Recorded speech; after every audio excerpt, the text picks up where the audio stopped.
Slowly, the once vivacious Mel was fading, her infectious laughter replaced by bitter smirks. It had been a long time since we last met, so her call caught me off guard. I sensed her anguish, her voice trembling as if tears were catching in her throat. A lady called saying she has a letter for me. It's from Jacob. She paused, then asked me to meet her at a restaurant. She didn't want to face this mysterious woman alone. Jacob? Mel's first love. Nothing extraordinary, just a boy from the other side of town. But for Mel, he was everything.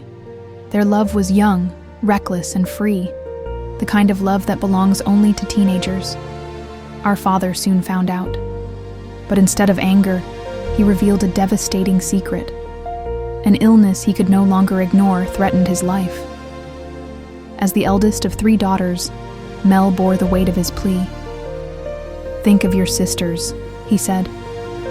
His voice trembled as he broke the news that Mr. Hart, a wealthy businessman 15 years her senior, wished to court her.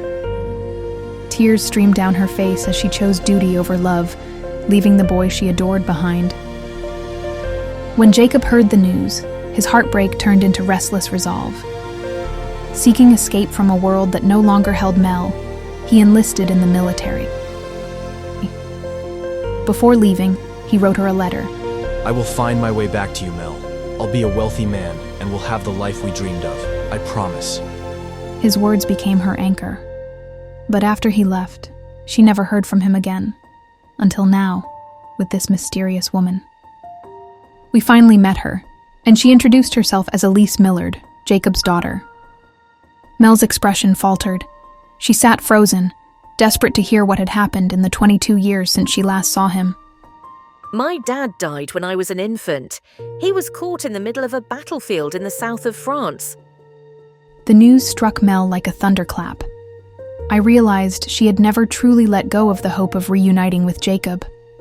Although Tim Hart, her husband, adored her and provided a life of luxury, Mel always seemed distant, aloof. Not even the birth of their twins could reach the part of her heart that had been locked away. When the officers returned his uniform, they found this letter tucked in his pocket. My mother sealed it and kept it for 19 years. She passed away 3 months ago and asked me to deliver it to you. I hope it was worth the journey. Elise placed the letter on the table and left quietly. Mel opened the envelope with trembling hands, her voice wavering as she read aloud. "My dear Mel, amidst the chaos of this senseless war, I've found solace in a woman who has touched my heart. Soon, I'll be a father. I can't wait to leave this battlefield and return to America. I want you to meet them. They are my world. I still remember the promise I made to you, but life has led me down another path. I hope you found the love you deserve, as I have found mine. You will always hold a special place in my heart, and I hope you keep a place for me too. First loves are never forgotten." Tears fell onto the letter, smudging the ink. In that moment, she understood the depth of her loss. Not just Jacob, but the life she let slip away. And I came to realize that while expectations rarely live up to our imagination, they can surely overshadow the precious gift of the present.